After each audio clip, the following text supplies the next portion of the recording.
ओम नमः शिवाय। आप सभी का बहुत बहुत स्वागत है। आश्विन माह में शुक्ल पक्ष की 10वीं तिथि को लंकापति रावण का वध करने के बाद भगवान श्री राम कार्तिक अमावस्या के दिन अपने राज्य कौशल वापस लौट रहे थे।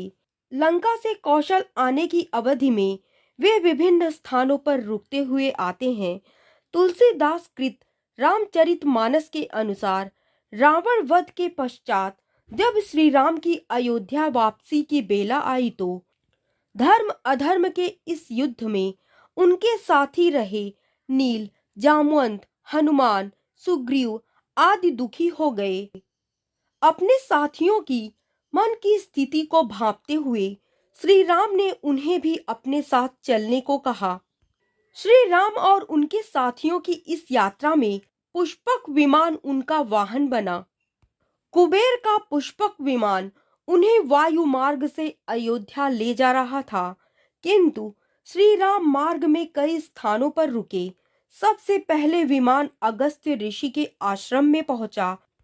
मुनि अगस्त्य का आश्रम दंडकवन में था। इस आश्रम में उनके साथ कई अन्य मुनि भी रहते थे। तुलसीदास जी इस संदर्भ में लंका कांड में लिखते हैं, तुरत विमान तहां चली आवा, दंडक बन जह परम सुहावा। कुंभ जादि मुनि नायक नाना, गए राम सबके अस्थाना। दंडकवन पर पड़ाव डालने के बाद प्रभु श्री राम का पुष्पक विमान चित्रकूट में उतरा। अपना इंतजार कर रहे मुनियों को संतोष दिलाते हुए प्रभु श्री राम ने वायु मार्ग से यमुना नदी के ऊपर से उड़ान भरी। सकल ऋषिन्न सन पाई असीसा, चित्रकूट आए जगदीसा। तह करी मुन्नीह केर संतोषा, चला विमानु तहां ते चोखा। अब वो प्रयागराज में गंगा यमुना के संगम के समीप पहुंच जाते हैं। यहाँ से वो गंगा माँ को प्रणाम करते हैं और सीता जी को संगम का महात्म्य समझाते हैं। इस बीच उन्हें अपनी राजधानी अयोध्या के दर्शन भी होते हैं। पुण्य देखू अवधपुरी अति पावनी, त्रिविध ताप भव रोग नसावनी। अब उनका पुष्पक विमान प्रयागराज में पड़ाव डालता है। यहाँ पर त्रिवेणी में स्नान करने के उपरांत वो बंदरों और ब्राह्मणों को भोज भी कराते हैं। पुनि प्रभु आई त्रिवेणी हर्षित मज्जनु कीन्ह, कपिन्न सहित विप्रन्न कहुदान विविध विधि दीन्ह। यहाँ से भगवान श्री राम ने अपने आगमन की प्रथम सूचना अयोध्या संप्रेषित की। जासु विरह सोचहु दिन राती, रटहु निरंतर गुणगन पाती। रघुकुल तिलक सुजन सुखदाता, आयहु कुशल देव मुनि त्राता। इसी दौरान भगवान श्री राम ने भरत को अपने आगमन की सूचना देते हुए हनुमान जी को आदेश दिया कि ब्राह्मण का रूप धारण करके नंदी ग्राम जाएं। रिपुरन जीति सुजस सुर गावत, सीता सहित अनुज प्रभु आवत। सुनत वचन बिसरे सब दुखा, त्रिषावंत जिमि पाई पीयूषा। इसके उपरांत भगवान श्री राम भारद्वाज मुनि के आश्रम पहुंचते हैं। यहाँ से पुष्पक विमान गंगा के दूसरे छोर पे पड़ाव डालने हेतु उड़ान भरता है। यहाँ पर श्री राम अपने प्रिय मित्र निषाद राज से मिलते हैं। माता सीता गंगा की पूजा अर्चना करती हैं और आशीर्वाद ग्रहण करती हैं। अब विमान अयोध्या के लिए उड़ान भरता है। श्री राम के अयोध्या आगमन की खुशी में समस्त अयोध्या की स्त्रियां दही, दूब, गोरोचन, फल फूल और मंगल के मूल नवीन तुलसी दल आदि वस्तुएं सोने की थालों में भर भर कर मंगल गीत गाते हुए अयोध्या भर में घूम रही हैं। श्री राम को आते देखकर समस्त अयोध्या नगरी सौंदर्य की खान हो गई है। सरयू जल अति निर्मल हो गया है। अयोध्या का प्रत्येक नागरिक श्री राम की एक झलक पाने को व्याकुल है। जो जिस दशा में है उसी दशा में बाहर दौड़ा चला आ रहा है। कहीं श्री राम की पहली छवि निहारने से कोई वंचित ना रह जाए। अयोध्या वासियों से अब और अधिक विलंब सहा नहीं जा रहा है। सभी एक दूसरे से पूछ रहे हैं कि आपने श्री राम को कहीं देखा है क्या। इसके साथ ही स्तुति पुराण के जानकार सूत समस्त वैतालिक भाट लोग भी श्री राम के दर्शन के लिए अयोध्या से बाहर आते हैं।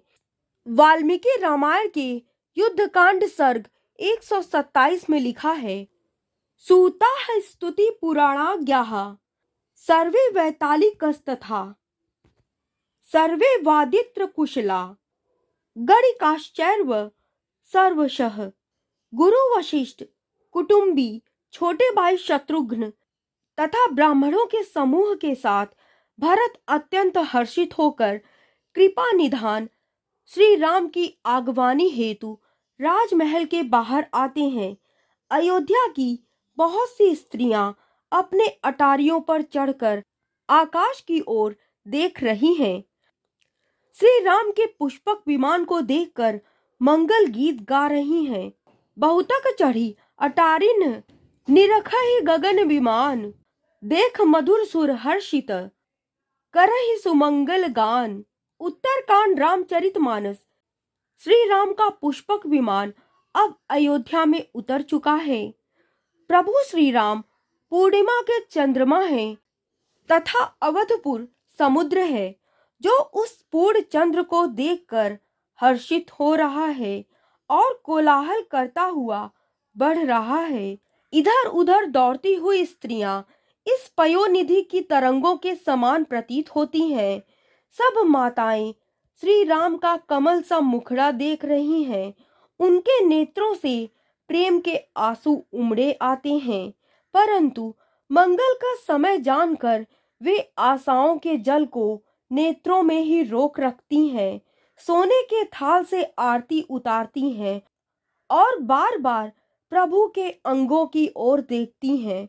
गोस्वामी तुलसीदास रामचरितमानस के उत्तराकांड में लिखते हैं, सब रघुपति मुख कमल बिलो कहीं मंगल जानी नयन जल रो कहीं। कनक थार आरती उतारही बार बार प्रभु गात निहारही। प्रभु श्री राम को निहार कर माताएं बार बार निछावर करती हैं और हृदय में परमानंद तथा हर्ष से भर उठती हैं। माता कौशल्या बार बार अपने पुत्र श्री राम को निहारती हैं। सर्वप्रथम श्री राम ने अयोध्या की पावन धरती व गुरु वशिष्ठ को प्रणाम किया। इसके उपरांत माँ कैकेयी, माँ सुमित्रा व कौशल्या माँ से मिलकर वो महल की ओर चले। सुमन वृष्टि नभ संकुल भवन चले सुख कंद चढ़े अटारिन देखहि नगर नारी नर वृंद। श्री राम के आगमन के अवसर पर अनेक प्रकार के शुभ शकुन हो रहे हैं। आकाश में नगाड़े बज रहे हैं। अयोध्या नगर के पुरुषों और स्त्रियों को दर्शन द्वारा कृतार्थ करके भगवान राम महल को चले। इस पावन बेला पर अवधपुर की सारी गलियां सुगंधित द्रवों से सींची गई हैं। गज मुक्ताओं से रचकर बहुत सी चौकें पुराई गईं। अनेक प्रकार के सुंदर मंगल साज सजाए गए हैं। हर्षपूर्वक नगर में बहुत से डंके बज रहे हैं। नगर के लोगों ने सोने के कलशों को विचित्र रीति से अलंकृत कर और सजाकर अपने अपने दरवाजों पर रख लिया है। सब लोगों ने मंगल के लिए बंधनवार ध्वजा और पताकाएं भी लगाईं। इसके साथ ही समस्त अयोध्या नगरी को दीपों से सजा दिया गया है। दीपों से सजी अयोध्या नगरी दीपोत्सव अर्थात दीपावली मना रही है। अयोध्या स्वर्ग सी सुंदर लग रही है।